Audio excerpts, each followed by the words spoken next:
Everyone, Judge Andrew Napolitano here for Judging Freedom. Today is Thursday, August 13th, 2026. Colonel Douglas Macgregor joins us now. Colonel Macgregor, a pleasure as always. Thank you. I do want to talk to you about President Trump's dwindling options to escape from the mess he and Benjamin Netanyahu have created in Iran. But before that, I want to talk about military preparedness.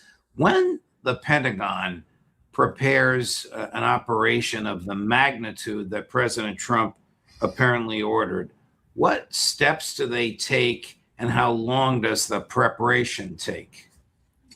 Well, this is an important question. It goes to the heart of a serious problem that we have in defense. We have a short war posture that permeates the entire Defense Department. If you go back to 1990, 91, you had this enormous rapid buildup of forces and supplies and ships organized into supply chains. Same thing with aircraft, civil aircraft, military aircraft. And within a remarkably short time, from all over the planet came forces.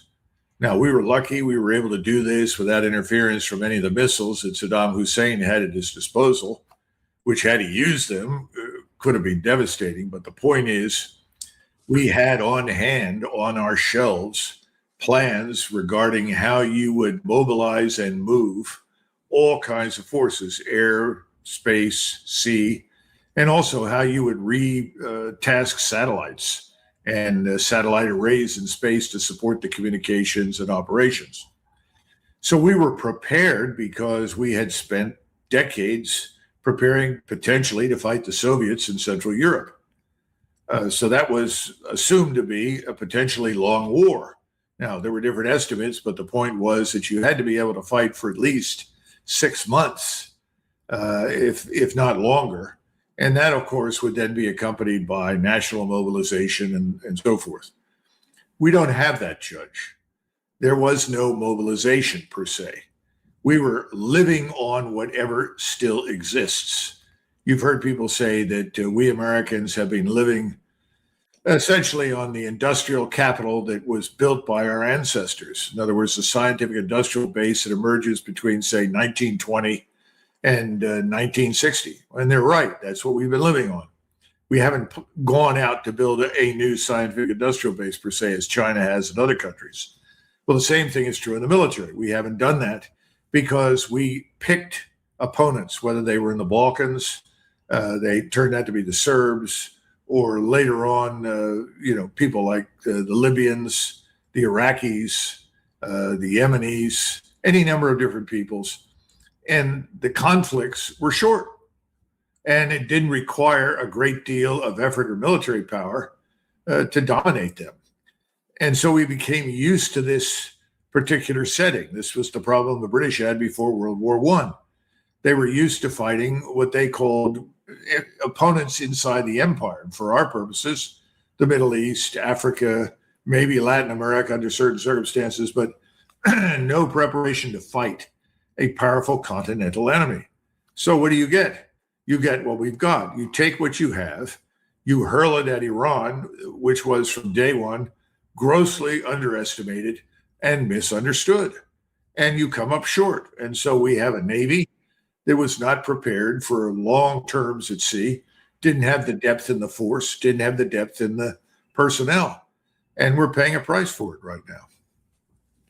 So Benjamin Netanyahu apparently talks President Trump into fighting the war on two occasions, around New Year's Eve in Mar-a-Lago, and then about 2 weeks later at the White House. 45 days later, the assault begins. Is that enough time to organize and prepare something of this magnitude? And does the Pentagon consider the economic and cultural responses to war at home, or is that out of the Pentagon's purview? Well, I think, number one, the 45 days were not enough for what we set out to do. And this goes back to some misapprehensions. President Trump decided to embrace the Israeli assessment. Remember, the initial assessment was, this government may fall apart in 4 days, at the most 2 weeks. I mean, we went through this during the Kosovo air campaign, where the comment was made when the military was asked by President Clinton, what do you think? How long is this going to last? And the answer was a few days, 10 days, maybe 2 weeks at the most. Well, it went on for 78 days. And we know that it ended when Strobe Talbot was able to go and bribe Yeltsin to drop Milosevic, at which point in time the Serbs said, well, the game's up, we pull out, we don't have any Russian support. Well, you have something similar right now, except there's nobody you can bribe. Nobody's going to listen to you. So you're stuck. And your opponent is prepared for the long haul. They've spent 20, 30 years preparing for what they thought would be an inevitable war against us. So no, 45 days was not enough. Now, as far as the second thing is concerned, when you start asking hard questions about yourself, about what is the social cohesion of the United States, what's the impact on this all-volunteer force, which in the aftermath of Vietnam, let's be frank, was kind of an expedience. It was designed to get us out of a very bad situation with the American public. And again, that force was fine for Iraq and the circumstances and the duration of that campaign, but not much beyond that. And then we made it smaller. So I think the answer to the second question is probably no. And then you've also misjudged your opponent. It's not just a question of how are we going to react and what do Americans think. I don't think there was any thought given to the possible requirement that you'd have to go out there and convince Americans that this was an existential threat and that our response had to be an existential one. It's not. Nobody believes that. And subsequently, all the efforts by the media, which is in the hands of Zionist Jewish forces, as well as the usual suspects and all the newspapers, the television, so forth, all trying to tell us, Iran is going to launch nuclear weapons in 5 years and destroy Los Angeles if we don't do this. Well, that's nonsense, and everybody knows it's nonsense. So it hasn't worked. Do the people that really bear the burden in this war, take, for example, the 5,000 sailors and Marines, I guess it's both genders, male and female. I don't know if they have male and female on the USS Abraham Lincoln, but do people like that understand that they're not fighting a war for the United States of America? I think if they did not understand it when we left to go fight, I think large numbers of them now believe that. Yes, I think they know this is not an existential threat to the United States, and that we're fighting for some other purpose. And I'm not sure they're clear on that purpose. Someone has told them we have to destroy Iran. We have to open the strait. And they'll listen to that to a certain point, but no one has bothered to explain that this entire war is a product of the Greater Israel Project. The decision after the 7 October attacks to sort of repurpose the response to the Hamas attacks, which we now think in retrospect were allowed to happen, but to repurpose those attacks in a way that would justify a regional war for Israeli Jewish supremacy, tied up with interests here in the United States. So I think people have said, wait a minute, where's the Imperial Japanese Navy? It's not out there. We're not fighting it. Where's the Soviet Navy? It's not out there. We're not fighting it. Then what are we doing? And I don't think most people are very happy with the outcome. Where's the Wehrmacht? It's not there. That's right. Right. How do we know? Well, let me backtrack a little bit. Benjamin Netanyahu not only talked Trump into this absurd war, he talked him into participating in an assassination of the Ayatollah. The Yes. Ayatollah was assassinated within the first 48 hours. His son, the Ayatollah that was killed, was anti-nuke and moderate. The son, we don't know where he is on nuclear weapons, but he's certainly not a moderate from the hardliners he has assembled in the government around him. Is that an understanding with which you concur? Oh, no, you're right. And I know that Max Blumenthal has talked about that. There's also Artem Moweni, who's a true expert on Iran and the region. And let's understand what's really happened. Sure, you've killed off the leadership that was there at the outset of the war. Surprise, surprise, the people that have risen up have turned out to be tougher, more aggressive, and fundamentally less likely to cooperate with you. That's something that the Germans discovered when they fought the Soviets. Stalin had murdered an estimated 50 to 60,000 Soviet army officers. And people inside the German general staff, many of them were convinced, well, this is going to have a terrible impact on the conduct of operations. They've weakened the Soviet armed forces. But there's always another side to this. When you remove certain people that are older who have been in those jobs for some period of time, you suddenly remove them and replace them with younger people, new people with new sets of eyes, new ideas. Things actually get tougher for you. You end up fighting people that were better than the ones you disappeared at the beginning. Now, the difference this time around, and this is hard for people to get, this is very important. When I was at the Dayton Accords, when General Wes Clark there was advising Ambassador Holbrooke, I would sit and listen to Europeans and members of the Clinton administration, and they would talk about how all of these people in the Balkans are really the same, and all of these people would come together and understand each other. And trying to explain to people that these individuals, whatever they were before the civil war in Yugoslavia began, is now different from what they are today. Too much blood has been spilled. Too many families killed. Too many friends and sons and fathers have died. Too many women have been violated and raped, all these things. I said, what do you expect these people to embrace each other and say, oh, well, let's all bygones be bygones, love each other and get along? Nonsense. That's what's happening in Iran today. For them, this is an existential war. That you're seeing the emergence of a new population, and I would argue, and Arda Moini argues, a new state, a new Islamic Republic that is going to be much tougher, much stronger, much more cohesive and determined than anything we encountered in the past, much more so. What you've just articulated, was it not known and perceived by American intelligence, but rejected by the Israelis, whom Trump chose to believe? Is this war a result of a fundamental character flaw in the President of the United States?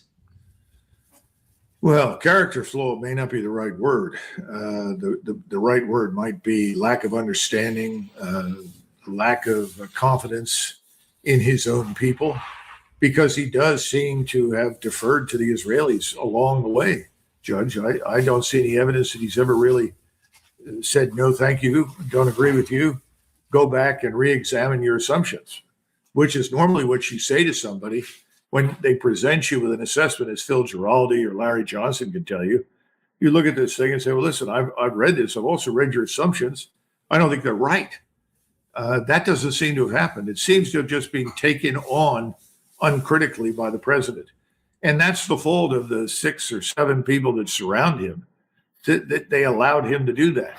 It was up to them to intervene and say, no, wait a minute, boss, before you buy into this 100%, let's go back and re-examine these other reports where the assumptions are different. That doesn't seem to have happened. Well, this happened as recently as last week with the Air Force One. Mossad said, we have intel that the Iranians are going to attack the plane with a missile. You better get the president out. CIA said, no, there's very low confidence in there, very low confidence in the Iranian threat. Trump chose to believe Mossad, leave his senior staff and cabinet members on the plane as a decoy and go hide in another plane because Netanyahu's people wanted to scare him. Well, I saw some pictures of the president in one of these trucks carrying supplies for the aircraft, and several people told me he looked really good with the vegetables. Listen, I can't explain all of that.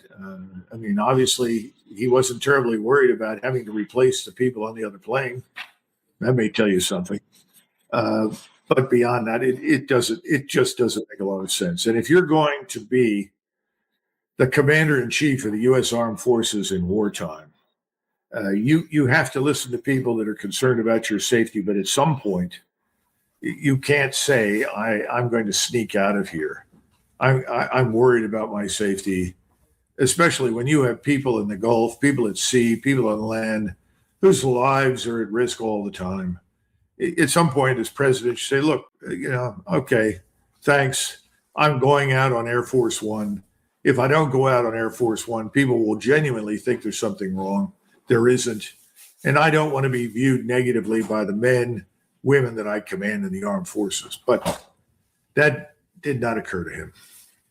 Colonel, to Ukraine, did the United States Army and the Ukrainian Army recently engage in war games in Germany?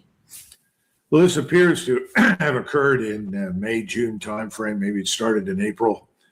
I think I sent you the blurb about it. We conduct these kinds of exercises on a routine basis. But it's important to pay attention to this because there were apparently people quite surprised that the Ukrainians, who of course been at war now for 4 years, came in and they employed tactics that had been employed against them, and some of the tactics they've employed against the Russians. And it turned out we were completely unprepared for it, and we were annihilated. Now, why is this important? Does this say our army is terrible or our navy isn't right or anything else? No, that's not the point. The point is that a lot of years have gone past. Things have changed dramatically. If you were going to point to an analog for the battlefield that we face today, in other words, what you have on the ground in Ukraine, and to a lesser extent, what we're seeing today with Iran, looks a lot like World War I, Judge. In other words, people went into World War I prepared for a war of maneuver, and they lost hundreds of thousands of dead, hundreds of thousands killed, and were then forced into static positions of defense. And then suddenly became very clear to everyone the defense was superior to the offense. We spent the next 4+ years trying to break out of this defense posture, really never did. The war ended because of a state of exhaustion, and I would argue on all sides, not just the German. So the point right now I think we need to take from this is that this is a very different warfare state right now.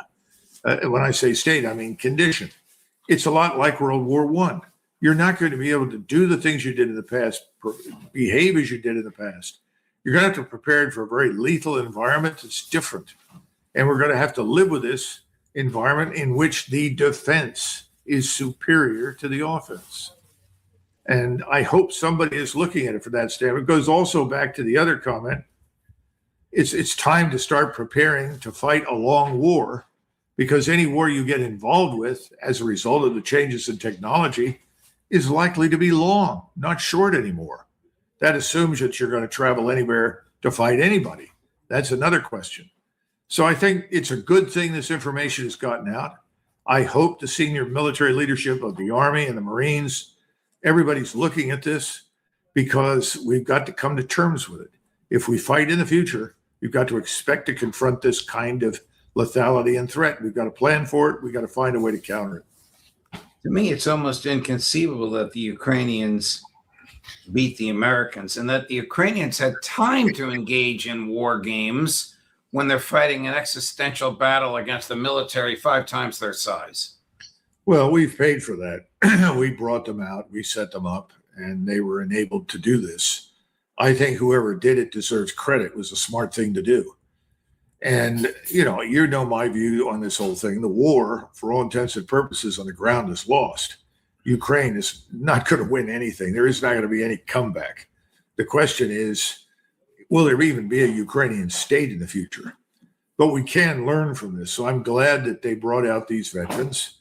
And we did this in the 1970s. If you go back to 1977, 78, 79, there were still German generals alive who had fought on the Eastern as well as the Western fronts, fought against us, the Soviets and the British. And they did something similar with NATO. And then they were brought in to reorganize the way NATO should fight if it has to fight the Soviets. And when they were put in charge and they were allowed to make those changes, they defeated the Soviets. We had lost over and over and over again. That's one of the reasons they brought them in. I do think they had an impact. And you see changes in the U.S. Army in particular in the 1980s that reflect that influence. So this is a good thing. And we should not misinterpret it. It's not a bad thing. What would have been bad is to run another rigged exercise. And we certainly have done a lot of those, Judge. What is the U.S. doing in Ukraine now? The United States continues to provide valuable intelligence at every level to those few forces that are left, especially those that have the capacity to launch long-range drones and missiles. And this data is very detailed. I mean, you have U.S. Army and Air Force surveillance aircraft that fly along the periphery of Russia and Ukraine. You have our overhead satellite pictures. All of this is provided on a real-time basis. You recall the attacks that the Ukrainians launched on Mr. Putin's residence in northern Russia. Fortunately, he was not there. Well, how did they know that, that was his residence? How did they know that he was or was not there? How did they plot the attack on the map? How did they know where to fly? What air and missile defense batteries to avoid? All of that was because of us. So that helps to create the illusion that there is still a viable force in Ukraine that is going to pick itself up off the floor and suddenly, become Rocky and defeat the Soviets. It's not going to happen. But in the meantime, we've helped them do damage that is both irritating but also galvanizing. And I think that's what you're seeing happen in Russia. I'm sure you and others saw President Putin's most recent speech in response to an attempt to stop one of Russia's freighters. I think it was moving through the Baltic or the North Sea. And he put everyone on notice. We're not going to take this anymore. We will respond, and we will respond wherever we care to globally. So, these attacks are not going to change the outcome of the war, but they could make life miserable for everybody in Europe. And General Krinkevich was actually pointing to the deficiency in air and missile defense. Even if we had everything in Europe now that we had just a year or two ago, we'd be lucky to cover 5 to 10% of the critical targets in NATO. So he's saying it's worse now than ever. Yes.